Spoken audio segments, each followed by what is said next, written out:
আপনি কি করেন? আমি রান্না করি। সকালে, দুপুরে, রাতে সব সময় রান্না করি। সপ্তাহে 7 দিনই আমি রাঁধি। আর কখনো যদি আমাকে জ্বর হয় তাও আমি জ্বর অবস্থায়ও রান্না করি। জ্বর ভালো হওয়ার পরেও রান্না করি। আবার ধরো কি ওষুধ খাওয়ার আগেও রান্না করি, আবার ওষুধ খাওয়ার পরেও রান্না করি। রাঁধতে রাঁধতে যদি আমার কলজা ফুসফুস সবই বের হয়ে যায় তাও আমি রাঁধি।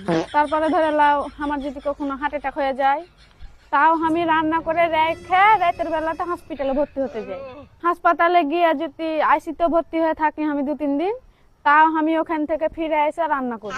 এই রান্না থেকে আমার কখনো ছুটি নেই। এই যে ধরো সবাই চাকরি করে না, এই যে ঈদে পূজাতে এগুলো তো ছুটি পায়, সেই ছুটির সময়গুলোতে আমি আরো বেশি বেশি করে রাঁধি। এই যে ধরো pulao, biryani, fried rice, chicken, গোস, মাছ, এগুলো মেলে কিছু রাঁধতে হয় আমার।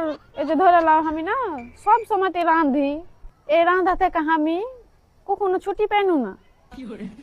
আমার যাই হোক, যাই হয়ে যাক না কেন, যতই যাই হোক আমাকে রাঁধতেই হবে। আবার ধরে লাও আমি যদি কোনোদিন বেড়াতেও যাই তা আমাকে রাঁধে রেখে যেতে হয়। আবার বেরিয়ে এসেও রাঁধতে হয়। মানে এই রান্না থেকে মেয়ে ছেলের কোনোদিন ছুটি নেই। মানে ধরে লাও যাই হয়ে যাক না কেন, যতই যাই হোক রাঁধতেই হবে।